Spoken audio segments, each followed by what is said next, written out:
Coucou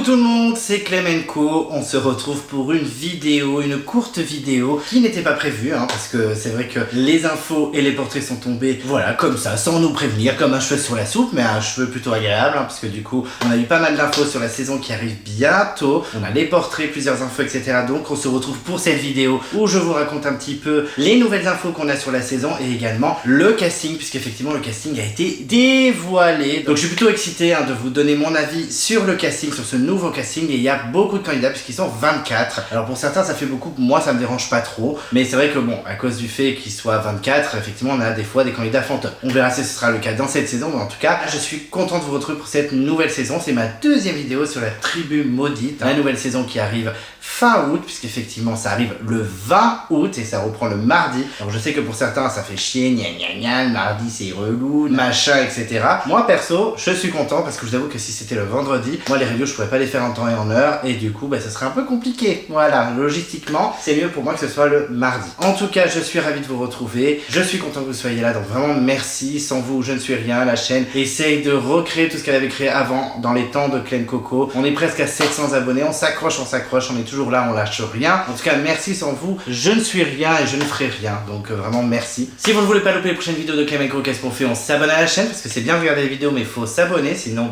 j'aurais plus très envie de faire des vidéos.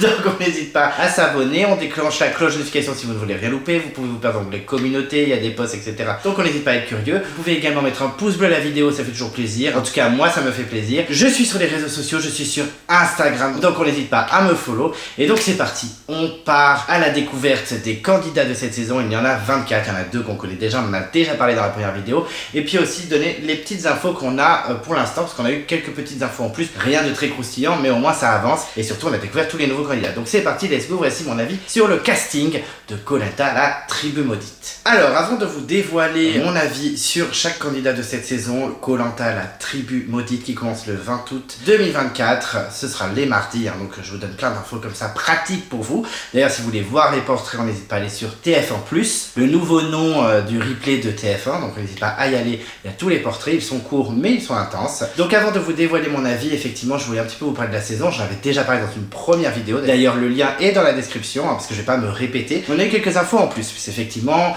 si on avait compris, il y avait une tribu maudite. En plus de découvrir qu'il y a deux anciens candidats très connus dont je vais parler ensuite, Hugo et Frédéric, on a appris aussi qu'il y avait une tribu maudite. Donc comment ça allait se passer, on savait pas trop, mais moi j'étais dans le doute, on me disait comment ça va se passer, est-ce qu'ils vont faire une Redemption Island, est-ce qu'ils vont faire comme dans la saison 7 de Survivor, etc. pour ceux qui ont vu la saison 7, mais en tout cas on savait pas trop. Et là effectivement on a plus d'infos, on apprend effectivement que les 24 candidats vont débarquer sur l'île. D'ailleurs petite parenthèse, Hugo et Frédéric sont considérés comme des candidats lambda, donc ils peuvent être éliminés à tout moment. Ce n'est pas forcément des candidats qui vont prendre le lead, ça va peut-être être des chefs d'équipe à la limite, mais en tout cas ils ne seront pas forcément protégés à un moment, ils ne seront pas forcément dans le rôle d'un guide ou d'un conseiller, etc. Ils vont vraiment être joueurs et candidats lambda, donc ils peuvent virer dès le premier conseil, ce que je n'espère pas pour eux. Mais en tout cas ils vont arriver, les 24 candidats sur l'île, et 4 candidats ne seront pas sauvés, comme un petit peu dans Koh-Lanta Malaisie où Nadine, Bernard, Phil et Elodie n'avaient pas été sélectionnés. Alors comment ça va se passer? Est-ce que ce sera sur épreuve ou est-ce que ce sera par le choix des équipes comme dans Malaisie? Je ne sais pas. Et ces 4 candidats vont partir sur une autre île et ce sera la tribu maudite. Ils seront que 4, ils vont pas aller au conseil, etc. Mais par contre, effectivement, tous les 3 jours, quand il y aura une épreuve de confort, l'équipe qui a perdu le confort, alors je sais pas s'ils seront 3, ils seront 2 équipes, je ne sais pas, j'en sais rien, mais en tout cas l'équipe qui perdra le confort verra un de ses membres partir sur l'île maudite. Alors je ne sais pas comment ils vont choisir la personne, est-ce que ça va être au volontariat, ce que je ne pense pas parce que tu peux risquer ta place dans le jeu quand même, ou est-ce que c'est par choix, par vote, par tirage au sort, par petite épreuve, j'en sais rien. Mais en tout cas, un candidat de l'équipe perdante du confort partira sur cette île maudite et affrontera les candidats qui sont présents sur place. Ils vont faire une épreuve un peu comme la légende ou le combat des héros, et le candidat qui gagne cette épreuve réintègre le jeu. Donc comment ça va se passer? Est-ce qu'il va va réintégrer cette équipe où il y a un membre en moins, sûrement. Donc est-ce que ce sera un candidat qui vient juste sortir, qui va re-rentrer, ou un des candidats qui est déjà sur place sur l'île maudite et qui va intégrer une équipe et qui va essayer de faire sa place, etc. Je ne sais pas. Mais en tout cas, c'est les premières infos qu'on a. Donc voilà. En tout cas, c'est les informations qu'on a en plus depuis la dernière vidéo. Bon, ben écoutez, je trouve pas ça incroyable comme twist parce qu'effectivement, si t'es un des 4, ben ça va être difficile de t'intégrer. On l'a bien vu dans Malaisie, parce qu'effectivement, Elodie et Nadine se sont fait éjecter en 3 secondes. Pour ce qui est des garçons, ça a été plus facile entre guillemets, mais quand même, Phil a eu beaucoup de problèmes d'intégration, il faut le dire, même s'il s'en est bien sorti au final. Et Bernard, c'était un peu pareil. Il a réussi à s'en sortir quand même, avec toutes les stratégies qu'il y a eu, et puis il est allé jusqu'au bout comme Phil. Mais c'était pas mince à faire, ils ont dû vraiment galérer les deux. Donc, pour les 4 qui ne seront pas choisis, ça va être un peu compliqué, je trouve, pour l'intégration, etc. Puis si par exemple, ils font Hugo, ben, toute la moitié de l'aventure, aucune stratégie, aucune alliance, aucun lien. Et voilà, Hugo, on l'a bien vu, une fois arrivé à l'unification, mais il a fallu qu'il gagne toutes les épreuves, sinon il dégageait. Donc enfin bref, voilà. Bon, écoutez, on verra ce que ça donne. Je suis quand même plutôt excité parce que c'est quand même Koh-Lanta, et puis ils essayent un petit peu de trouver des nouvelles idées, même si je pense que c'est pas une idée incroyable, mais pourquoi pas. Voilà, à voir. Et je trouve que les 2 anciens, est-ce que ça va apporter quelque chose? Je ne sais pas. Moi, c'est la trappe scénaristique qui me fait un petit peu douter, hein, effectivement, avec Hugo, le héros parfait qui est incroyable, le phénix, etc. Et Frédéric, le gros stratège du feu sacré, qui est vu comme méchant, le vilain. Bon. On verra bien, mais en tout cas, c'est une saison qui s'annonce quand même plutôt épicée. On verra bien. J'espère que je serai pas trop déçu. Je suis un petit peu hypé. Les portraits, je les ai déjà vus vite fait. Bon, c'est plutôt sympa. On croise les doigts. Ces petites infos ne me rassurent pas forcément, mais ça donne envie quand même de découvrir. Et puis voilà, ça reste Koh-Lanta, l'esprit Koh-Lanta est toujours là. On va commencer par le casting qui est composé de 24 candidats, 22 anonymes et 2 candidats qu'on connaît très bien, puisque c'est Hugo et Frédéric. On va commencer par ces 2 candidats et on va commencer par Hugo, puisqu'effectivement, on a les portraits des 22 candidats anonymes, hein, on les a un par un, mais on a également 2 longs portraits, hein, parce que Hugo c'est 19 minutes et Frédéric 16 minutes, où on revoit tout leur parcours dans leurs saisons respectives. Et effectivement, on commence par Hugo qui est présenté comme le héros incroyable, avec une première saison où il a été plutôt discret, mais qui s'est révélé dans les épreuves, et sa discrétion et son côté bon survie l'ont vraiment amené jusqu'au bout, qu'il a toujours fait des choix de prince, qu'il a été incroyable, etc. Même s'il a fait des petites stratégies, hein, de suiveur, mais il a fait des stratégies. Et un parcours incroyable, I love Hugo, c'est incroyable, Hugo parfait, Phoenix, machin, etc. Mais le Phoenix, comme je le dis, c'est vraiment au moment de la légende, parce qu'on va pas refaire la légende, mais vous savez, hein, il avait été élu dès le début, il est revenu à l'unification, puis à l'unification il a gagné toutes les épreuves, et au dernier moment il se fait éliminer, mais il est revenu dans le jeu, il a gagné l'orientation, etc. Au parcours de dingue, même lui il le dit, hein, de son portrait, parce que c'est vrai que les portraits sont faits en mode, on revoit leur parcours avec des séquences cultes, etc. D'ailleurs, Brice de Malaisie, le finaliste qui était contre Hugo, a été flouté, ce qui n'est pas très surprenant, parce qu'il ne veut plus trop entendre parler de Koh-Lanta. Dommage, parce que j'ai fait une très belle interview de Brice, tant pis. Mais en tout cas, voilà, on voit un petit peu leur parcours, mais aussi en face caméra de chez eux, où ils racontent un petit peu leur parcours, comment ils l'ont vécu. Et c'est vrai que Hugo parle principalement de son enfant, il en parlait déjà dans la légende. Effectivement, il a un petit garçon qui maintenant doit avoir 12-13 ans, parce qu'à l'époque de la légende, il avait 10 ans. Donc enfin bref, en tout cas, on a vraiment le portrait du gendre idéal, de l'aventurier parfait, un petit Grégoire, un petit héros qu'on adore tous. Et moi le premier, hein, dans Malaisie, c'était un peu je m'en fous. Mais alors par contre, dans la légende, c'était vraiment oh je l'adore, parce qu'il a un parcours atypique et qu'il était seul face contre tous, c'était plutôt sympa à suivre. Bon là, j'ai un peu peur. Moi, je vous l'ai déjà dit, je trouve que ça fait un peu tôt. J'ai déjà dit dans la vidéo précédente, je trouve que ça fait un peu tôt, Hugo. Donc à voir. Je pense que ça peut aussi fausser le jeu, la présence d'Hugo, parce que les gens vont pas vouloir l'éliminer, parce qu'effectivement, s'ils l'éliminent, ils vont se faire détruire sur les réseaux sociaux. Par contre, j'aime pas trop le côté ange et démon dans les 2 anciens, je vous l'ai déjà dit. Là, on a vraiment l'ange Hugo et on va avoir un peu le méchant Frédéric. Je trouve quand même que c'est un bon aventurier. Son portrait m'a touché parce que les portraits sont très bien montés, très bien foutus, hein, de Hugo et Frédéric, et j'ai eu des petites larmes pour les deux, enfin des petites larmes. J'ai pas pleuré non plus. Là, c'est juste de la transpiration, c'est pas des larmes. Hein. Mais j'étais un peu ému pour les deux, donc c'est très bien fait, c'est très bien monté, hein, comme d'habitude, hein, ils sont très bons les monteurs de Koh-Lanta. Mais voilà, j'ai un peu la flemme de le revoir. Je trouve que la légende c'est un parcours parfait, ça va être difficile de faire mieux, et j'ai peur que ça fausse le jeu, j'ai peur que les gens hésitent à l'éliminer à cause voilà des retombées sur les réseaux sociaux. Donc ouais, bof, pas très hypé de le voir, mais je suis sûr que je vais kiffer parce que je l'aime bien Hugo, en vrai je l'aime bien, mais je trouve que voilà, la boucle était bouclée, pour moi Hugo ne peut pas faire mieux. On verra bien, soit en fait il va se faire éliminer target hyper vite, parce qu'on l'a vu, hein, dans les Koh-Lanta ils sont mixés, notamment les des héros, ben, les aventuriers, les héros se font dégager hyper vite, ou en tout cas ils font tout pour les dégager. Peut-être que bientôt il y aura une interview sur ça, sur l'île des héros, où on va en parler. Voyez, attentif. Bon, en tout cas, donc pas super hypé pour Hugo, on verra bien, mais Voilà, mi-figue mi-raisin, d'un côté je l'aime bien donc ça me dérange pas qu'il soit là, mais je trouve que la boucle était bouclée et j'ai peur que ça fausse le jeu, à moins qu'il se fasse virer très très vite et que les joueurs soient vraiment joueurs, ce que j'espère aussi. Donc ensuite on a Frédéric, et bien Frédéric, écoutez, c'est un gagnant qui était plutôt stylé, c'est un très bon gagnant, ça ouvrait une porte un peu stratégie dans Koh Lanta, ça faisait plaisir, il avait été respecté par le jury, pas comme dans le Totem Maudit. Là dans le Feu Sacré, le jury final a vraiment accepté son côté joueur, même s'il avait trahi Elena, il avait trahi Anne-Sophie, il avait trahi Laura, il avait trahi qui d'autre, voilà, il avait trahi pas mal de monde, Esteban et Rudy d'ailleurs aussi. Bon, enfin bref, il avait trahi pas mal de monde, mais les gens l'avaient plutôt pardonné et au contraire avaient voté pour lui, dont Nicolas d'ailleurs qui n'avait pas choisi au poteau pour la finale, donc vraiment assez respecté en tant que joueur et ça faisait plaisir. Mais là, son portrait, même s'il est très bien monté et qu'il y a quand même des moments touchants, notamment avec sa chérie, Marine, qui est très gentille, parce que effectivement Frédéric et Marine, je les ai déjà rencontrés au week-end au ski des copains avec Nadine, parce que c'est Nadine qui organise tout ça. Bah écoutez, ils étaient très sympas, alors c'est pas ceux à qui j'ai le plus parlé, mais vraiment très sympa, très chill. J'ai même le numéro de téléphone de Frédéric, parce qu'on s'est échangé des vidéos pour le montage final des copains font du ski. Donc vraiment très sympa, aucun souci, mais il nous montre quand même un peu, voilà, evil, le méchant potentiel gros stratège de la saison, sauf qu'il aura une super grosse target sur le dos, même lui l'a dit dans des interviews, non seulement c'est un ancien gagnant, et en plus il est connu pour ses stratégies. Donc moi j'ai peur que Frédéric ça fasse un flop, il a pas la même popularité qu'Hugo, donc je pense que les gens ne vont pas hésiter à le sortir, quoique, parce qu'il était quand même plutôt apprécié, mais pas autant que Nicolas ou une Tania par exemple de sa saison. Donc à voir, mais je suis pas surexcité de le voir, même s'il est très gentil, et qu'au final, même si j'étais mi-figue mi-raisin avec lui pendant la saison, je trouve que c'est un bon gagnant et c'est un très bon candidat et un très bon joueur, ça fait plaisir de voir des joueurs comme ça qui n'hésitent pas à trahir, mais bon. Voilà, moi de toute façon je suis pas les mélanges nouveaux et anciens. Là il y en a que deux, donc ils peuvent se faire target direct, donc voilà, j'ai un peu peur. On verra bien, est-ce qu'ils vont me surprendre? Je l'espère. Frédéric est quand même plutôt cool et sympa à suivre, espérons qu'il s'en sorte et qu'il vire pas en 3 secondes. On verra bien, j'ai un peu peur pour lui quand même. Et donc c'est parti pour les portraits des candidats anonymes, il y en a 22, donc let's go. Et la première c'est Cassandre, elle a 23 ans et elle est écrivaine, donc c'est un peu surprenant comme métier, surtout à son jeune âge. Effectivement elle le dit, qu'elle a un physique un peu d'ingénue, on la prend pas trop au sérieux au début, et dès qu'elle dit moi je suis écrivaine dans la vie, j'ai écrit 5 ou 6 livres, là on la prend un peu plus au sérieux. Elle a écrit donc 5 livres, elle est remet sur son 6e, et écoutez pourquoi pas, une écrivaine ça peut être sympa, en plus elle est mignonne, elle dit une phrase, j'ai envie d'être l'héroïne de mon aventure, etc., ou l'héroïne de mon livre, etc.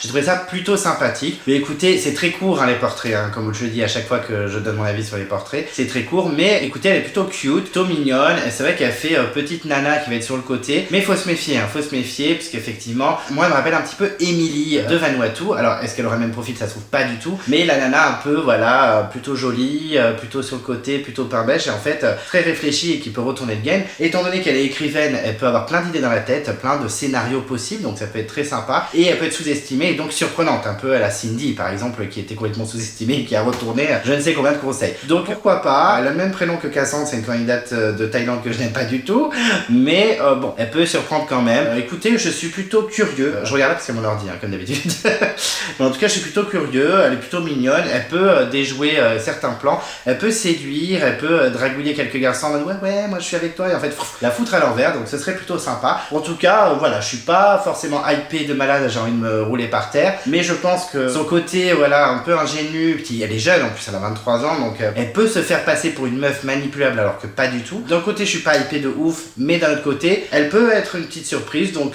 je mets une toute petite pièce sur elle. J'aimerais bien que Cassandre me surprenne, et en tout cas je pense qu'elle peut retourner le game à la Cindy. En tout cas j'ai l'espoir, en tout cas j'avais une saison de joueurs, donc j'ai beaucoup d'espoir. Ensuite on a Alexandre. Alors Alexandre, déjà ils font pas par ordre alphabétique cette fois, d'habitude on a les garçons et les filles séparés par ordre alphabétique, mais là non, ils nous surprennent. En tout cas on a Alexandre qui a 33 ans il me semble et qui est ostéopathe. Alors je vous avoue qu'au tout début, le premier plan, je pensais que c'était le monsieur qui était torse nu, qui était en train de se faire ausculter. J'étais en mode trop bien, un mec un peu qui a l'embonpoint, un peu bourru, un peu imbire et tout. Je me disais ça a un profil un peu atypique, un peu à la David des chasseurs d'immunité. Je me suis dit stylé, en fait non, c'est le jeune homme qui est ostéopathe, tout simplement. Bon voilà, Alexandre parisien, un peu prétentieux, un peu cliché. D'ailleurs on a des plans un peu perfides en mode je me cache derrière les petits feuillages. J'ai trouvé ça un petit peu ridicule, mais c'est les plans à la Koh Lanta. On se souvient de Elodie qui sort des feuillages en mode on a trouvé ça complètement perdu, même Elodie elle-même avait dit que c'était un peu perdu dans son portrait, mais en tout cas c'est vrai que on a des plans un peu perchés, un peu perfides, un peu je vais être le stratège de la saison. Est-ce que ça va pas être un stratège voilà, un peu pétard mouillé comme je dis souvent? On en a toujours un ou deux dans la saison, surtout qu'il se la pète un peu en disant ouais, j'ai regardé la dernière saison de Koh Lanta, niveau stratégie je peux faire largement mieux, mais on attend de voir Alexandre, surtout que le dernier Alexandre stratège dans Koh Lanta, il a pas eu le temps de jouer, vu qu'il a viré au bout de 2-3 épisodes malheureusement, alors alors que je l'adorais, et que je l'adore toujours. Hein. Bon, en tout cas, je trouve que c'est quand même le profil type du stratège. On n'a pas eu d'échiquier, un peu déçu. On a juste eu quelques scènes où il marche sur les rails de train, bon, pas ouf. Mais en tout cas, voilà, est-ce que ça va être le pétard mouillé? Il y a quand même des chances. C'est vrai que là, ça se la pète beaucoup, ça fait un peu le parisien typique, voilà, un peu cliché, Emily in Paris. Mais à voir vraiment ce que ça donne. Bon, je suis pas forcément curieux parce que moi, ce genre de portrait, ça me fatigue un peu, mais on verra bien. Voilà, pas hypé de ouf pour l'instant, mais plus une pièce sur Cassandre que sur lui. Ensuite, on a Cécile, professeure de pilates. Bah, écoutez, au début, on a un petit portrait classique, avec sa petite chemise à fleurs, tranquille. Moi, je suis hyper positive. Voilà, je vois toujours le verre à moitié plein. Haha, je suis enjouée. Bon, on se dit, la quarantenaire plutôt sympathique.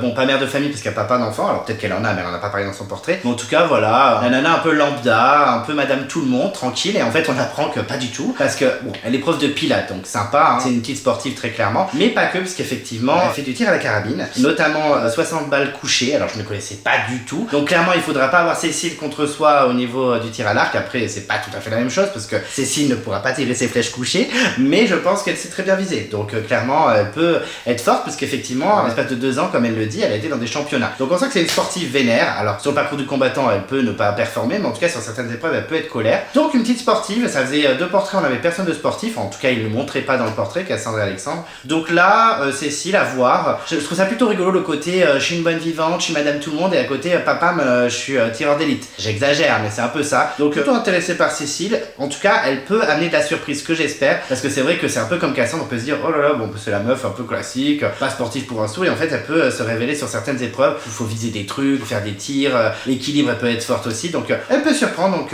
écoutez, moi franchement, Cécile, je mets une petite pièce aussi dessus, espérons qu'elle ne me déçoive pas. Ensuite, on a Harry, A-R-I, et pas comme Harry ou Harry Potter ou Harry de la première saison. Et effectivement, c'est un chef d'entreprise de 51 ans. Bon, c'est vrai qu'il paye pas de mine, il ressemble un petit peu à Manu de Koh Lanta Fiji, pour ceux qui se rappellent qui c'est ce monsieur. Mais voilà, il a un physique assez lambda aussi, de monsieur tout le monde, la cinquantaine, tranquille. Je suis plutôt content qu'ils aient pris des profils un peu comme ça, comme Cécile ou lui, parce que c'est vrai que c'est des gens qu'on peut croiser dans la rue, c'est pas des influenceurs, des sportifs dans tous les sens, même si Cécile a quelques facultés sportives dans le tir par exemple, mais en tout cas, Harry, vraiment monsieur tout le monde, donc ça fait plaisir. Il est chef d'entreprise effectivement dans l'événementiel où voilà, il vend des produits. On a notamment un test pendant le portrait où c'est quelqu'un qui fait du vélo pour faire mixer un mixeur de fruits. Bon ben ok.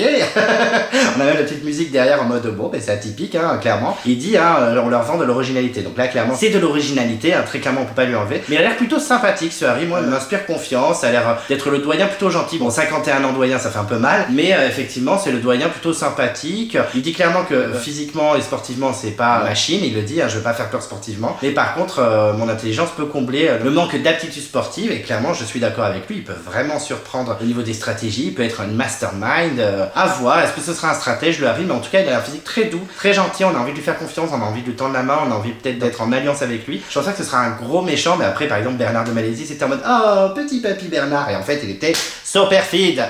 Donc à voir, mais en tout cas Harry, moi il m'inspire confiance, je le trouve plutôt sympathique. Est-ce qu'il ira loin dans le jeu, ça peut être une Manu et se faire dégager, bon on verra bien, mais en tout cas Harry, moi je valide, hein, franchement un doyen plutôt sympathique. Est-ce que ça va être un nouveau doyen stylé? Il y en a eu plein, hein, des Rodolphe et compagnie, donc est-ce que Harry va rentrer dans cette case? Je l'espère, mais en tout cas moi il m'inspire confiance, je le trouve plutôt sympathique. Ensuite on a une autre Cécile, donc maintenant Koh Lanta n'a plus du tout peur de prendre 2 candidats avec le même prénom et de ne pas changer les prénoms. On avait eu 2 Léa l'année dernière et là on a 2 Cécile, donc on a Cécile la prof de pilates et maintenant on a Cécile l'hôtesse de l'air. Effectivement elle a la trentaine, elle a 34 ans, elle a l'air plutôt sympathique. Alors dès le début elle parle effectivement qu'elle est tirée à 4 épingles, elle fait attention à son physique. Déjà elle s'apprête beaucoup, elle se maquille, elle se coiffe, etc. Bon, en tant qu'hôtesse de l'air c'est un peu la base, qu'elle est très souriante, etc. Qu'elle veut donner une bonne image d'elle dès qu'on la rencontre. Et elle a bien raison, hein, faut faire attention aussi, parce que la première impression est toujours importante, surtout dans le Koh Lanta. Et elle parle aussi du fait qu'elle s'entretient, qu'elle fait attention à son corps, etc. Elle dit même la phrase assez rigolote que je dis parfois, il faut un boule qui chamboule, hein, ça m'a un peu tué, j'avoue, j'ai déjà dit cette phrase, oupsie. Mais en tout cas, je trouve qu'elle est plutôt fraîche, plutôt sympathique. Elle aime bien toucher à tout, découvrir des choses, etc. Elle fait notamment de la pole dance. C'est une copine clairement de Linda de Bocas del Toro. Si vous ne suivez pas Linda de Bocas del Toro sur Instagram, n'hésitez pas, elle fait des performances incroyables sur les barres. Et également, elle s'entraîne chez elle au tir à l'arc. Donc, est-ce que ce sera une rivale de l'autre Cécile qui fait aussi du sport de tir, même si c'est pas tout à fait du tir à l'arc. Et puis elle s'entraîne chez elle, donc ça m'a fait penser un peu à Candice, des armes secrètes, qui a des poteaux et une poutre pour faire les paresseux chez elle. Ça m'a buté, en espérant qu'elle ait pas le même destin que Candice dans les armes secrètes. Mais en tout cas voilà, elle est plutôt rigolote, elle fait des blagues, notamment sur la barre de pole dance, elle est en mode il faut pas s'étaler comme une crêpe, et puis elle tombe, elle est morte de rire. Voilà, elle fait des petites blagues, même à la fin, ouais je vais tout donner, et à la fin il restera plus qu'une en se montrant. Voilà, je la trouve plutôt fraîche. Alors je pense qu'elle est un peu saoulante au bout d'un moment, c'est ce qui ressort quand je regarde le portrait qui dure à peu près 3 secondes, mais je pense qu'elle peut être fatigante sur le camp. Est-ce qu'elle va fatiguer les autres camarades? Peut-être, elle a l'air d'avoir un gros caractère, donc c'est possible, et il y en a d'autres qui ont du gros caractère, donc ce serait pas surprenant qu'elle se frite avec les autres, mais en tout cas au départ elle veut montrer une belle image d'elle et être plutôt rigolote, donc je pense que ça peut le faire, mais attention à ce que voilà, elle soit pas trop débordante d'énergie et que ça agace pas les gens. À voir, en tout cas elle est au taquet et ça fait plaisir. Ensuite on a Fabrice qui a 40 ans tout rond et qui est directeur d'un centre équestre, donc il aime bien les chevaux, le cheval c'est trop génial. Donc écoutez, Fabrice il a clairement un profil de chef d'équipe, puisque rapidement il dit que lui il est au taquet quand il fait des entraînements, il aime monter tout le monde vers le haut, donc on sent que ça peut être un chef d'équipe, un leader dans l'équipe. Est-ce qu'il va agacer? Je ne sais pas, mais en tout cas il a vraiment voilà ce portrait là du gars qui va vraiment gérer tout le monde, un peu comme un daron, parce qu'effectivement il parle de sa femme avec qui il gère le centre équestre et de sa fille, et notamment le côté est-ce que t'es fier que papa fasse Koh-Lanta, est-ce que t'es content, la gamine elle est super contente, etc. Donc ça fait vraiment office de père de famille, le daron, le patriarche, celui qui va gérer un peu tout le monde. Donc pour moi il a vraiment le profil du leader et potentiel capitaine ou chef d'équipe. Et effectivement il a une petite histoire un peu à la Cyril de la guerre des chefs ou de Frédéric de la guerre des chefs. Ça fait 23 ans qu'il tente de faire Koh-Lanta parce qu'il s'est inscrit à ses 17 ans. Je pense que c'est dès la première saison, je pense que dès qu'il a vu la première saison il s'est dit ok je m'inscris. Donc ça fait un petit moment qu'il est dessus, qu'il est au taquet, donc espérons qu'il n'ait pas le même parcours que Célia et Emine qui se sont inscrits pendant des années et qui ont dégagé en 3 secondes.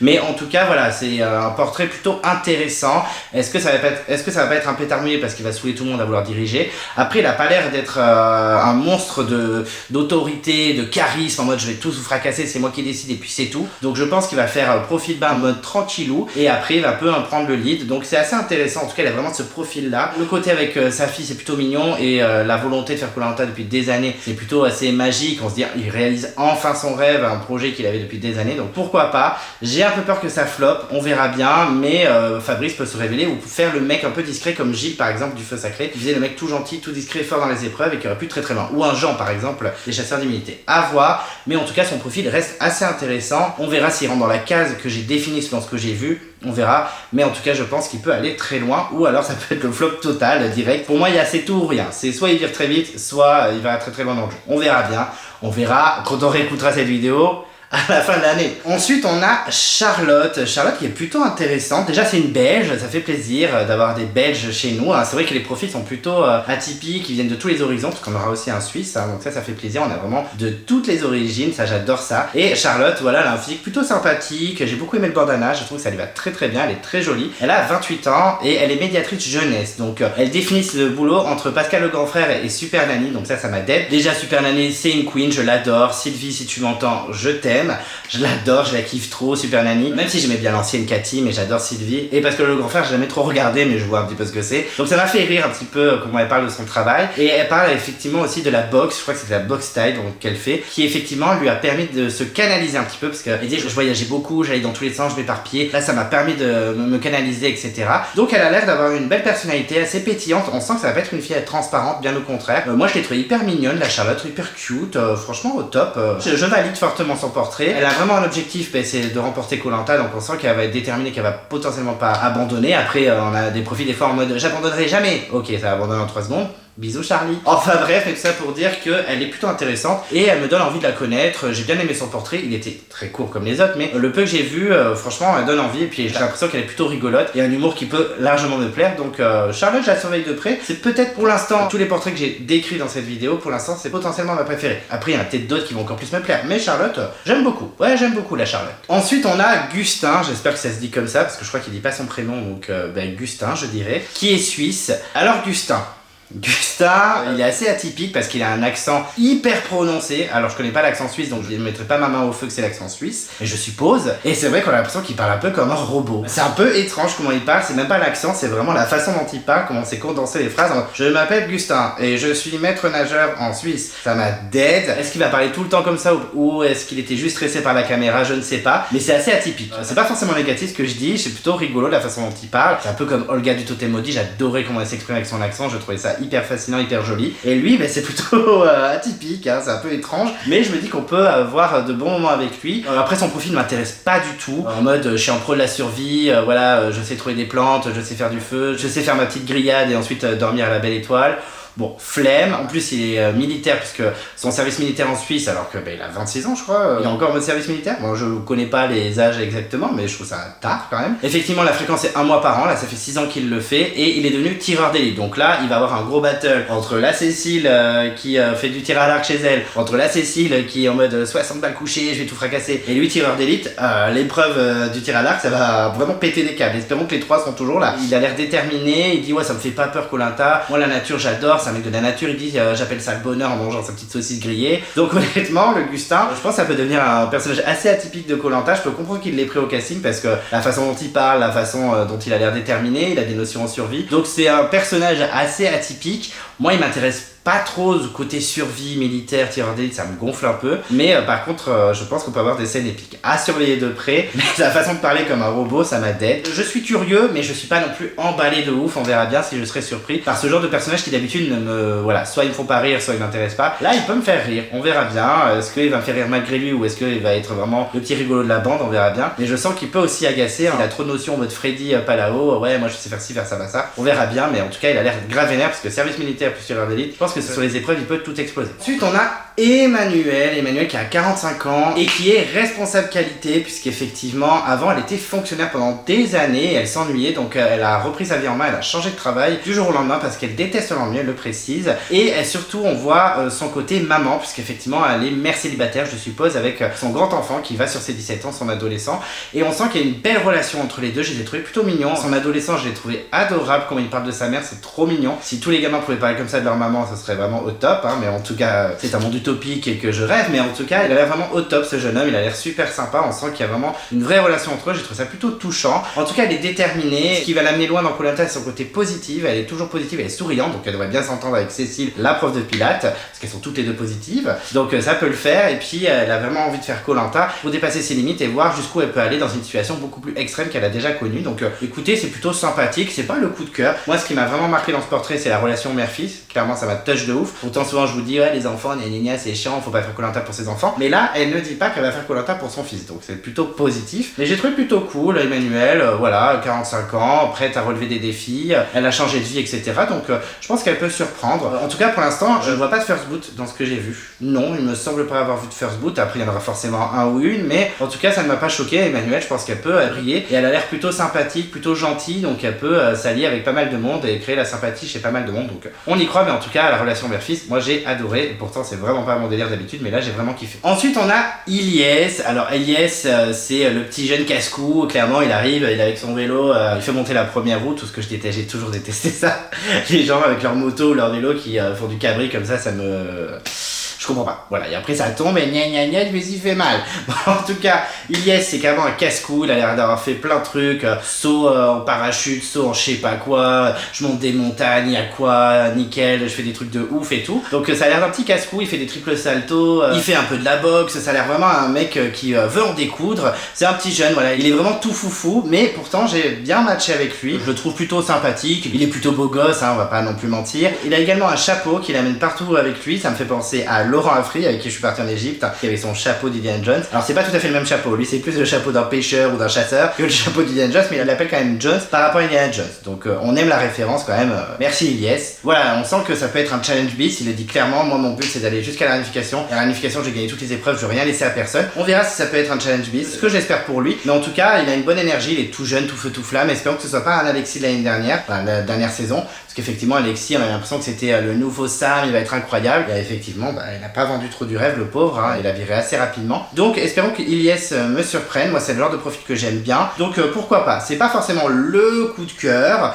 parce qu'il peut agacer aussi, à être un peu tout foufou comme ça ne peut ne pas matcher avec certains, mais on me dit pourquoi pas, ça peut être une belle révélation, il peut être rigolo. Franchement je pense qu'en plus il peut être populaire auprès du public, on verra bien, mais j'espère vraiment qu'il ira à la réunification pour nous prouver qu'il va gagner des épreuves individuelles, parce qu'il nous a mis un peu au défi, hein. Là clairement il nous a dit ouais moi je vais tout fracasser, donc j'attends ça, j'attends d'être surpris, on verra si stratégiquement il se fera pas avoir, parce qu'il peut se faire avoir, il est tout jeune donc peut-être naïf, mais en tout cas c'est un petit casse-cou, il a plein d'énergie, il peut être intéressant, pourquoi pas, franchement je mets une petite pièce dessus, sans non plus que ce soit le gros coup de cœur, mais voilà, il m'a tapé dans l'œil, donc on verra ce que ça donne. Ensuite on a Lola qui est kiné dans le sport, et effectivement Lola déjà c'est la deuxième Lola de l'aventure, parce qu'on avait qu'une seule Lola Lachti Bilout, et là on a une nouvelle Lola, mais c'est pas du tout le même profil, parce que c'est vrai que Lola des 4 terres était toute cute, toute mignonne, même si elle s'est avérée un peu stratège. Là clairement la Lola elle a l'air d'avoir du caractère, elle va pas rigoler, on le sent direct dès qu'elle parle. Alors déjà c'est une pro du sport nautique, hein, du wakeboard etc, elle fait aussi de la plongée sous-marine etc.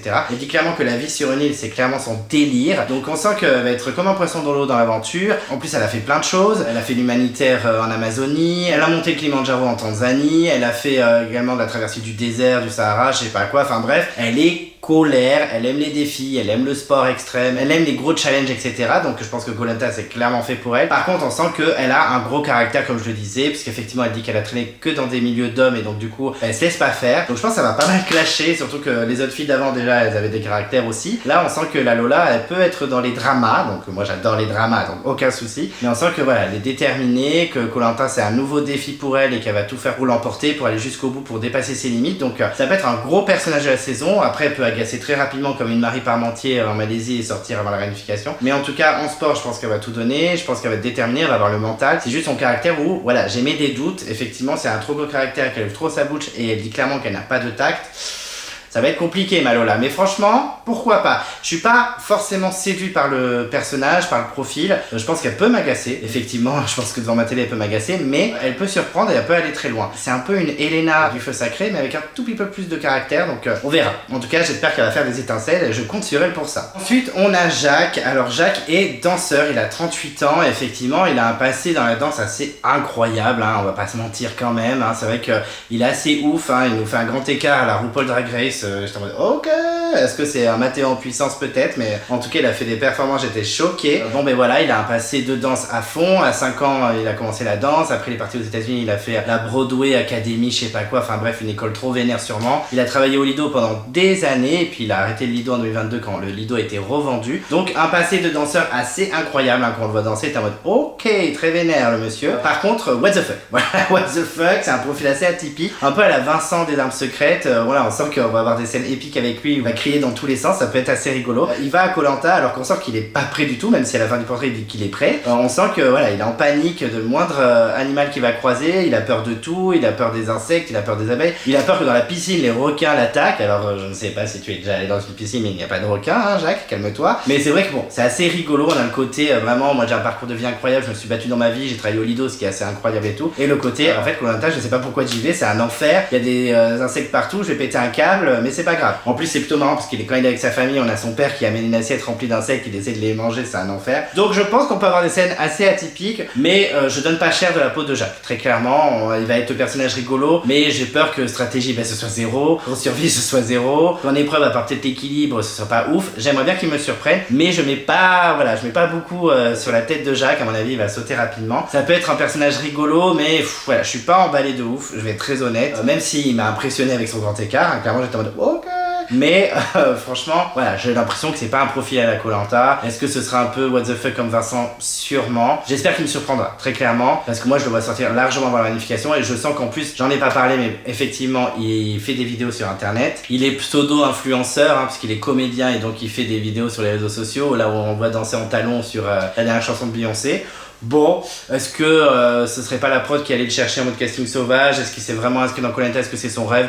J'en suis moins sûr. Donc voilà, j'ai un peu peur que ce soit un casting sauvage et que voilà, vu qu'il est dans les réseaux sociaux, il fasse un peu le buzz. Bon. On verra bien, j'espère que Jacques me fera mentir et qu'il me bouclera le bec et qu'il sera en mode tu vois, moi je suis un aventurier. Je l'espère, on verra bien, mais je ne donne pas cher de la peau de Jacques. Sorry. Ensuite, on a Marie qui est vendeuse action sur les marchés asiatiques, donc beaucoup d'analyses, beaucoup de tout ça, beaucoup de travail, hein, très clairement. Elle a 29 ans et elle est clairement présentée comme la mère de famille, puisqu'effectivement, même si elle a un boulot voilà, qui a l'air de prendre beaucoup de temps, elle a quand même 3 enfants à charge. Je ne sais pas si elle est mère célibataire, mais c'est vrai que là, elle est présentée comme la mère de famille qui jongle entre le travail qui lui prend du temps et les 3 enfants. Elle nous sort la phrase, vous dites que l'aventure c'est un enfer, c'est la routine, donc on sent vraiment que c'est un portrait de mère de famille avec ses 3 enfants, mais elle dit clairement que c'est 3 enfants qui sont jeunes, hein, c'est des petits bébés, c'est vraiment des enfants en bas âge, et elle dit clairement que ces 3 petits jeunes, c'est sa vie, ses enfants, c'est sa vie, etc. En plus, je trouve que la Marie, avec son habit de panthère, elle ressemble énormément à Léa, la gagnante des chasseurs d'immunité. Alors, c'est pas le même profil, elles sont pas à la même tête, mais moi, elle m'a fait penser direct à Léa, je sais pas si vous aussi, mais en tout cas, voilà, c'est quand même une nana battante. Effectivement, elle jongle entre son travail qui lui prend du temps, qui a l'air très compliqué, et ses enfants, mère de famille. Donc, est-ce que ce sera juste une mère de famille? Moi, je pense qu'elle est beaucoup plus réfléchie qu'on ne le croit. Je pense qu'elle peut surprendre. Effectivement, elle peut être une bonne stratège. On verra bien. Elle a un peu aussi le profil de Océane qui était dans les chasseurs d'immunité, qui avait sa famille à gérer, mais aussi qui avait pris les choses en main au niveau travail. Elle était décoratrice d'intérieur, il me semble. Elle avait un peu tout repris de A à Z dans sa vie. Donc, pourquoi pas? Je me dis, elle peut être intéressante. C'est pas le coup de cœur, mais elle a l'air plutôt sympathique et je pense qu'elle peut surprendre niveau stratégie. Ensuite, on a Maxime sans E, donc j'espère que ça dit bien Maxime, hein. J'insiste sur le Maxime à la fin alors qu'il n'y a pas de E. Il a 28 ans et il est livreur à vélo dans Paris. Et écoutez, c'est un métier plutôt atypique, pourquoi pas. Il dit que c'est un métier où il est vraiment tout seul, où il fait vraiment ce qu'il veut, il est très solitaire dans la vie, il est indépendant, donc on sent qu'il va avoir un petit peu de mal avec l'autorité, donc s'il y a un leader naturel qui se présente devant lui dans l'aventure, dans son équipe, ça va être un petit peu compliqué. Par contre, on sent qu'il s'est bien entraîné, il s'est entraîné chez lui à faire des nasses pour les poissons, ou alors une lance en bambou, donc plutôt stylé. Par contre, on a bien vu la planche à découper en forme de totem, hein, on l'a vu derrière toi, on sait que t'es un fan très clairement, puisque effectivement c'est la planche à découper officielle. D'ailleurs, elle est trouvable sur Vinted pour ceux qui sont intéressés d'avoir une planche à découper en forme de totem de Koh-Lanta. Mais en tout cas, voilà, on sent qu'il est prêt pour l'aventure, il s'est entraîné, il a fait des armes, etc., enfin des pièges, etc. Il s'est également entraîné dans le parc à côté de chez lui, en mode Freddy Théoura pour récupérer des noix de coco. Et d'ailleurs, il fait beaucoup penser à Freddy sur le côté survie et aussi le côté solitaire en mode j'écoute que moi, il y a que moi qui sais, etc. Est-ce qu'il va avoir du mal un petit peu avec l'autorité? Est-ce qu'il va être bon en stratégie? Est-ce qu'il va réussir à s'allier aux gens? Ça va être un peu plus difficile pour lui, mais c'est vrai que bon, il a un profil intéressant. Est-ce que c'est un pétard mouillé? À chaque fois je me pose la question parce que c'est vrai qu'il nous présente des portraits des fois en mode wouh, et en fait pas du tout. Donc à voir, mais honnêtement on sent qu'il a quelque chose de Freddy. Donc est-ce que ce sera le même parcours? J'en suis moins sûr. Mais en tout cas il est plein de fougue, même s'il a un côté solitaire et un petit peu indépendant et qu'il va avoir un peu de mal avec l'autorité, il peut surprendre au niveau de la survie et pourquoi pas des épreuves, parce que là il a l'air physique à monter sur un arbre comme ça, chapeau. Moi j'en suis pas capable très clairement. Donc Maxime a surveillé de près. Est-ce que ça va être un personnage intéressant à suivre? Il y a des chances. Ensuite on a Maud qui est responsable commercial et qui a 38 ans. Alors moi les Maud, vous savez, je les adore. Que ce soit Maud Garnier ou Maud la gagnante de la guerre des chefs, les Maud j'ai toujours aimé. Est-ce que ce sera le cas pour cette Maud là? J'en suis moins sûr parce qu'effectivement elle m'a pas forcément trop séduit. J'ai pas du tout détesté, mais voilà, je suis un peu plus indifférent que certains candidats. Bon, en plus elle a un passé de sportif de haut niveau parce qu'effectivement en gymnastique elle a trop la rage. Elle a notamment été remplaçante aux Jeux Olympiques d'Athènes, donc elle est très colère, hein. Je pense qu'elle peut faire de belles prouesses sur les épreuves. En équilibre elle doit être une queen, donc je pense qu'en épreuve elle peut être très effrayante, hein. Elle peut faire peur aux autres candidats, mais voilà, je trouve que sinon à part ça, il n'y a rien de transcendant. On voit aussi son côté mère de famille, ses 2 enfants, c'est très important, ce que je comprends, mais par contre voilà, faire Koh-Lanta pour ses enfants parce qu'elle dit clairement je veux montrer aussi à mes enfants que leur mère elle sait faire des choses, etc. Un peu la flemme. Par contre je trouve que c'est la 3e femme qui parle de ses enfants et qui est toute seule. On a notamment Emmanuel et puis tout récemment Marie. Donc effectivement ça fait beaucoup de mères célibataires. Alors peut-être que le mari est là et qu'il a pas voulu se montrer à la caméra, mais ça fait beaucoup de nanas toutes seules avec les enfants. Bah après c'est la France d'aujourd'hui très clairement. Je trouve ça assez surprenant. Bon, moi pas très séduit par la mode, espérons qu'elle me surprenne. Elle a l'air d'être vénère sur les épreuves au niveau équilibre, etc. Je pense qu'elle peut créer de la surprise, mais sinon son personnage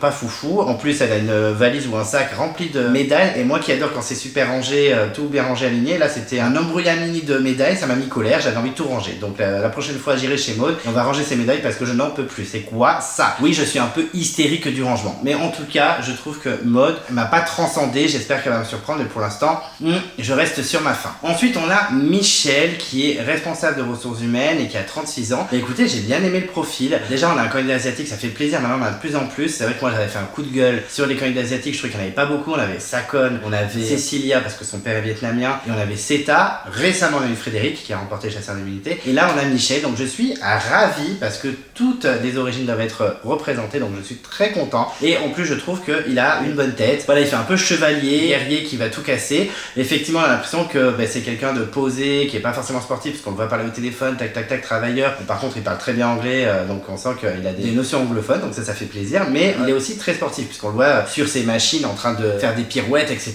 On sent que sportivement, il va tenir la route et il le dit. Moi, je veux être au maximum de mes performances. Je suis pas forcément le plus fort et le plus intelligent, mais je veux tout donner. On sent qu'il a un objectif, c'est clairement viser la victoire, il le dit. Donc franchement, moi Michel, je suis plutôt séduit. J'aime bien ce personnage assez atypique, il a l'air d'avoir une personnalité assez sympa. À la fois il a l'air très dur, mais à la fois ça a l'air d'être un amour, il a l'air très gentil. Donc moi je suis assez curieux de le découvrir. Moi en tout cas il m'a séduit. Pas forcément un coup de cœur, là pour l'instant ça reste toujours Charlotte mon coup de cœur numéro 1. Après ça va forcément changer dans la saison, il y a forcément des gens qui vont me surprendre et d'autres qui vont m'agacer alors qu'au départ je les aimais bien, on verra bien. Mais en tout cas Michel je trouve plutôt cool, plutôt sympathique. Franchement il me donne envie de le connaître et on sent qu'il va être déterminé et sur les épreuves il peut faire peur, même s'il dit qu'il n'est pas le plus fort. Ce qu'il fait dans le portrait, moi je suis pas capable de le faire. Donc bon, après il est entouré de beaucoup de sportifs, ça on va en parler dans le bilan, beaucoup de sportifs dans cette saison encore, mais on peut pas échapper apparemment, c'est comme ça, même s'il y a 2-3 candidats un peu monsieur madame tout le monde. Mais Michel en tout cas très sympathique, il a piqué ma curiosité. Ensuite on a Mélissa 35 ans qui est responsable en supermarché. Effectivement Mélissa elle a l'air d'avoir un tempérament de feu, d'avoir une grosse personnalité. Elle a rapidement dirigé des gens parce qu'effectivement elle a dirigé sa première équipe à 20 ans et ensuite elle a été responsable de supermarché à 30 ans. Donc elle a l'habitude de diriger les gens, d'être la locomotive comme elle le dit. Donc elle semble avoir un caractère assez fort. En plus on voit qu'avec ses enfants, parce qu'elle a 2 enfants et là il y a son mari, c'est la première mère de famille où il y a le mari. Et effectivement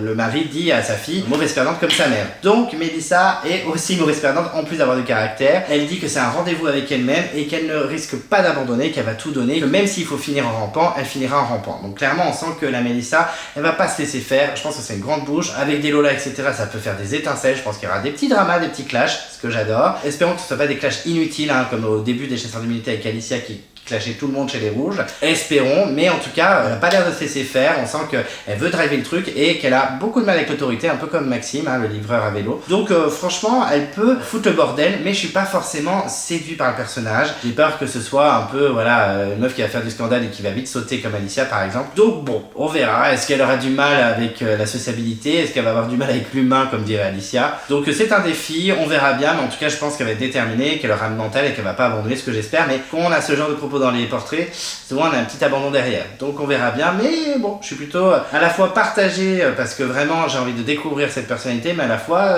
j'ai un peu peur que ce soit encore un pétard mouillé comme je dis pour beaucoup d'entre eux. Ensuite on a Nathanaël qui a 27 ans, qui est cariste. Alors là, alerte coup de cœur, clairement j'ai adoré son portrait. Alors il y a le côté gna gna gna, son histoire de vie est très triste, mais j'ai adoré sa personnalité. Alors vraiment son histoire elle est touchante et c'est pas ça qui m'a séduit, c'est vraiment lui, parce qu'effectivement il a été abandonné par sa mère biologique dans un fossé. Alors là clairement c'est un secret de Secret Story, très clairement, il pourrait faire Secret sans problème. Et il a été adopté par ses parents donc adoptifs, très clairement. Et vraiment il dit que s'il est l'homme qu'il est devenu aujourd'hui, c'est grâce à eux, donc il les considère comme ses parents biologiques, très clairement. C'est pour ça qu'il y a une très belle relation avec eux, puisqu'effectivement il dit que si il pouvait aller très loin dans l'aventure, il serait fier de leur montrer que grâce à eux il allait très loin dans la vie, c'est un peu pour les remercier. Donc vraiment déjà belle petite histoire, mais c'est pas que ça qui m'a séduit chez lui, c'est vraiment sa personnalité. Il a un visage tout doux, il est tout gentil, il a l'air très souriant, il le dit, je suis quelqu'un de très calme, souriant, il a l'air hyper posé, il a l'air d'une gentillesse sans nom. Moi franchement, gros coup de cœur pour Nathanaël, je peux pas l'expliquer, je l'ai trouvé vraiment hyper attachant très vite, même la fin avec la petite musique mignonne où il dit plus rien, il sourit juste à la caméra, je dis ok, coup de cœur direct. Je sais pas, ça s'explique pas, c'est comme Olga du Totem Maudit, j'ai adoré direct. Pourtant, bon, outre son histoire de vie, on a l'impression qu'il a pas une personnalité qui va exploser tout, on pourrait dire que ça peut être un candidat fantôme, mais moi je sais pas, j'ai adoré, je l'ai trouvé hyper touchant, j'espère qu'il ira loin. Honnêtement, je trouve qu'il a une belle personnalité, il a une jolie histoire, donc écoutez, combo parfait pour moi, pour mon petit cœur, donc Nathanaël détrône Charlotte et devient numéro 1 dans mes candidats préférés pour l'instant dans les portraits, Charlotte en 2. Mais vraiment, voilà, très intéressant ce Nathanaël, j'espère vraiment le découvrir et j'espère ne pas être déçu parce que vraiment, beaucoup d'espoir en voyant ce portrait. Ensuite, on a Sarah qui est responsable merchandising, qui a 32 ans, effectivement, on voit qu'elle est en train de faire une petite vitrine type, une vitrine témoin on va dire, et qu'elle va après exporter dans les autres magasins dans toute la France, donc plutôt stylé, on la voit travailler, in media res, dans l'action de son travail, très sympa. On apprend aussi qu'elle est mère de famille, famille qu'elle a un petit garçon qui s'appelle Gaston. Il y avait un monsieur, donc c'est sûrement le papa, hein, deuxième mère de famille avec un papa. Et on sent qu'il y a une vraie fusion avec son fils et qu'ils évoluent ensemble, qu'ils se font grandir chacun, donc c'est plutôt mignon, une belle relation avec son fils, tout ça, tout ça. Mais ce qui nous intéresse aussi, c'est que effectivement, la Sarah, elle a l'air d'avoir un gros caractère, parce qu'elle dit, je dis souvent ce que je pense, elle peut partir en couille assez rapidement, elle dit pas ça comme ça, mais en gros on sent qu'elle peut être dans les histoires. Ça fait quand même beaucoup de candidates qui ont un gros caractère, Lola, puis il y a eu Mélissa, et maintenant il y a Sarah, et encore il y en a d'autres, je pense qu'elles ont aussi du caractère. Je pense que la Cassandre, il faut pas la faire chier non plus. Donc je pense qu'il y aura pas mal de drama et de clash dans cette saison, espérons que ce soit pas des clashs inutiles, mais je sens qu'on peut avoir de petits dramas, petites trahisons. En tout cas, il y a quelques joueurs, et donc ça fait plaisir, et effectivement Sarah, on la sent déterminée. Donc écoutez, je trouve qu'elle a une bonne tête, une tête un peu perfide, un peu de pestouille, donc je me dis pourquoi pas, ça peut être vraiment intéressant. J'espère qu'elle va jouer des coudes et aussi faire des petits coups à droite à gauche, des coups de Trafalgar comme dirait Kauter. Mais en tout cas, j'ai trouvé plutôt sympathique, je me dis qu'elle peut créer des dramas. Alors avec Mélissa et Lola, c'est soit elles vont être comme ça, soit elles vont se détester, ou soit elles vont pas se croiser, j'en sais rien, mais en tout cas, je pense que la Sarah va pas se laisser faire et ça va faire des étincelles. Ensuite, on a Thibaut. Alors sachez que Thibaut, c'est mon prénom préféré all time, je ne sais pas pourquoi, depuis tout petit, j'adore ce prénom. Donc déjà, premier Thibaut de Koh-Lanta, je suis ravi. Il a 32 ans, il est agriculteur, donc big up à Gilles, Gilles qui était aussi agriculteur. Et c'était pas le seul, il y avait aussi Marilyn, il y en avait d'autres agriculteurs, j'ai l'impression qu'il m'en manque un. Bon, enfin bref, mais en tout cas, un métier qu'on a déjà vu dans Koh-Lanta. Il a l'air proche de la nature, il nourrit ses cochons, il découpe des légumes, des plantes, et il dit à ses filles, hé, c'est bon, on a le menu pour ce soir, etc. Donc ça a l'air d'être quelqu'un proche de la nature, il le dit depuis le début, il aime bien nourrir sa tribu, donc ça fait office de quelqu'un qui va pouvoir faire de la pêche, récolter des choses pour sa tribu et pour son équipe, donc il va être potentiellement bien apprécié par les gens, du moins au début. On voit qu'il est potentiellement père célibataire, en tout cas il a 2 petites filles et il dit clairement qu'il fait Koh-Lanta pour ses filles, donc ça m'a un peu déçu. Ça le fait baisser un peu dans mon classement parce que vraiment j'ai beaucoup aimé Thibaut. Je trouve qu'il a une bonne tête, je trouve qu'il a l'air attachant, tout doux, il a l'air vraiment dans la survie, etc. Même si c'est pas trop mon délire la survie, mais en tout cas il a l'air très attachant. Je l'aurais largement mis 2ème juste devant Charlotte, mais là je le mettrais 3ème parce que vraiment son truc, je fais Koh-Lanta pour rendre fier mes filles. Bon, tu fais Koh-Lanta pour toi, même si tes filles c'est ta vie et qu'elles sont très mignonnes et c'est très bien. Voilà, j'aime pas trop ce genre de discours, donc je vais essayer de rester assez droit avec ce que je dis d'habitude et je vais pas manquer d'objectivité. Là, honnêtement, c'est le genre de discours que j'apprécie pas trop, mais franchement, il m'intrigue beaucoup ce Thibaut. Il a l'air tout gentil, il a l'air vraiment sympa. Ça a l'air un petit peu d'un Jean-Charles, il a l'air sympathique à suivre et je suis assez excité de le voir. En plus, Thibaut, déjà pour moi, c'est déjà validé et en plus, il a l'air vraiment cool. Donc, moi, Thibaut, je valide, même si son petit discours pour ses filles, en mode je fais Koh-Lanta pour mes filles, ça m'embête un peu, même si je comprends très bien sa relation avec ses filles. À voir, j'espère qu'il sera pas trop lisse par contre, parce que j'ai peur qu'il soit pas assez joueur. On n'avait aucun côté joueur de lui, donc j'ai un peu peur. On verra, on croise les doigts, mais en tout cas, il m'intrigue un petit peu, je dois l'avouer. Ensuite, on a Sophia qui a 36 ans et qui est coach sportive. Alors Sophia, clairement, elle est féministe. Et moi, je suis au taquet avec elle parce que je suis grave aussi féministe. Je suis pour l'égalité des droits des hommes et des femmes, donc je suis ravi qu'il y ait un peu ce genre de profil. Mais c'est vrai que là, c'est un peu poussé à l'extrême. Elle dit clairement qu'elle est coach sportive et qu'elle l'entraîne en particulier les femmes, enfin surtout les femmes pour leur montrer que, voilà, stop, c'est pas qu'un monde d'hommes. Les femmes peuvent aussi être indépendantes et faire plein de bonnes choses. Et elle a raison. Mais j'ai peur que ce soit un peu extrémiste et qu'elle en joue un petit peu sur le camp et qu'elle agace les gars et que ça crée un peu la polémique hommes-femmes, qui sont les meilleurs, les hommes, les femmes, etc. Le discours que je déteste parce que pour moi, les femmes ont des aptitudes, les hommes aussi, enfin voilà, une Jade peut très bien battre un autre homme ou un Claude peut battre une autre femme, enfin peu importe. Donc j'ai peur un petit peu de ce discours féministe qui va un peu polluer Koh-Lanta, qui doit exister, mais pas à outrance, donc ça j'ai un peu peur. Mais par contre je la trouve très jolie, je trouve qu'elle a une bonne énergie. Bon après elle est aussi comme ça parce qu'elle a été éduquée à la mode les femmes à la maison et les hommes vont travailler, donc ça je comprends aussi qu'elle a un peu envie de se révolter contre ça. Elle est aussi réserviste dans la gendarmerie, donc ça c'est assez noble, donc chapeau à elle, ça doit pas être simple, mais en tout cas elle a envie de servir son pays, elle a envie de défendre la France qui a été un pays d'adoption pour sa famille. On n'a pas plus de développement sur ce sujet, je pense qu'on l'aura dans son portrait version longue dans les épisodes, mais on sent en tout cas qu'elle a une histoire. Donc d'un côté j'ai peur que ce discours féministe soit un peu trop imposant dans l'aventure, même si il faut du féministe, il faut défendre les droits des femmes très clairement. Je la comprends aussi par rapport à son histoire, je peux comprendre aussi. Donc je suis un peu partagé, je pense qu'elle peut apporter une bonne énergie, espérons qu'elle soit pas trop excessive dans ses combats, mais en tout cas je la trouve plutôt sympathique et je suis impatient de la découvrir. En tout cas sportivement elle a l'air très colère, donc je pense que ça peut être l'une des femmes les plus fortes de l'aventure. Elle peut surprendre, elle peut plaire à son équipe pour ça, donc on verra. Et en tout cas elle a l'air d'avoir un caractère assez trempé mais plutôt posé, donc je pense qu'elle va un peu plus tempérée que certaines candidates comme Sarah, Mélissa ou encore Lola. À voir, je reste dans l'expectative quand même un petit peu. Ensuite on a Vanessa, et d'ailleurs c'est la dernière candidate, une deuxième Vanessa dans Koh-Lanta après l'ostréicultrice de Malaisie que j'aime beaucoup. Et effectivement, Vanessa a 39 ans, elle est danseuse et chorégraphe et c'est même la première danseuse à l'Opéra de Bordeaux. Bordeaux représente, c'est chez moi, un nouveau candidat de Bordeaux. Déjà Vanessa, je la trouve magnifique, elle est super belle, elle est vraiment très belle, elle me fait penser à Valérie Bègue, ancienne Miss France 2008 je crois. Bon, enfin bref, magnifique, très très belle. Et elle dit clairement que même si elle a un physique un peu fragile de danseuse, tout ça, etc., que pour devenir première danseuse de l'Opéra de Bordeaux, il faut se battre, donc c'est une combattante. Et elle dit clairement, pour arriver là dans le monde de la danse, il faut se battre. Et clairement, on danse, mais on a aussi des grandes boxes. Donc j'ai bien aimé un petit peu cette phrase. Ça a l'air d'être une battante, elle a l'air toute douce, toute gentille. Est-ce que c'est le calme avant la tempête? Est-ce qu'en fait elle cache un tempérament de feu? Parce qu'elle le dit. Elle dit même si j'ai un côté fragile, j'ai un tempérament de feu. Donc elle peut se clasher aussi, elle peut se friter avec les autres filles. Ou les autres gars d'ailleurs, hein, peu importe. Je ne veux pas que Sophia me tombe dessus. Non, non, non, je suis pour l'égalité des sexes.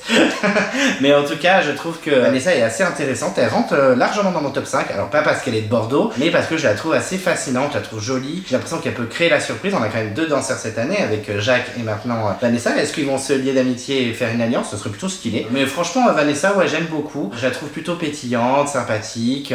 Franchement, ouais, elle m'intrigue et c'est largement un de mes coups de cœur, très clairement. Et donc voilà, j'ai donc terminé les portraits, mon avis sur les portraits de Koh-Lanta, la tribu maudite qui commence le 20 août sur TF1. Ce sera le mardi pour ceux qui sont pas team mardi. Désolé pour ceux qui sont team mardi, je suis bien content. Moi, je fais partie de la team mardi, donc je suis ravi. Mais en tout cas, voilà, j'ai donné tout mon avis. J'espère que vous avez kiffé. Mon top 4, vous l'avez compris, c'est 1 Nathanaël, 2 Charlotte, 3 Thibaut et 4 Vanessa, même si Thibaut et Vanessa, ça se bat en duel. Après les autres, à voir. J'attends d'être surpris, hein, très clairement. Après, il y a personne que j'ai détesté. Il y a des gens où j'ai mis un peu de doute, comme Mélissa ou alors Gustin, où je suis pas encore à fond avec eux, je suis pas emballé de malade. On verra bien par la suite. Est-ce qu'ils vont me surprendre? Je l'espère, parce qu'il y a des candidats au portrait que j'avais trop kiffé, ou inversement que j'avais pas aimé, et puis j'ai pensé complètement l'inverse pendant la diffusion. Donc on verra bien, mais en tout cas, voici mon petit top 4. N'hésitez pas à partager aussi vos favoris, ceux que vous avez le plus aimé. N'hésitez pas à réagir, à mettre des commentaires, etc. Qu'on réagisse ensemble et qu'on discute de cette prochaine saison. En tout cas, merci de m'avoir écouté jusqu'au bout. J'espère que c'était pas trop long. En tout cas, merci d'être encore là. Sans vous, je ne suis rien, vous le savez. On n'hésite pas à réagir. Si vous ne voulez pas louper les prochaines vidéos de Klemenko, qu'est-ce qu'on fait? On s'abonne à la chaîne. On n'oublie pas de déclencher la cloche de notification si vous ne voulez rien louper. Vous pouvez vous perdre dans l'onglet communauté, il y a des posts, etc. Donc on n'hésite pas à être curieux. Vous pouvez également mettre un pouce bleu à la vidéo, ça fait toujours plaisir. En tout cas, moi, ça me fait plaisir. Je suis sur les réseaux sociaux, je suis sur Instagram, donc on n'hésite pas à me follow. Et d'ici là, je vous dis à très vite et je vous embrasse.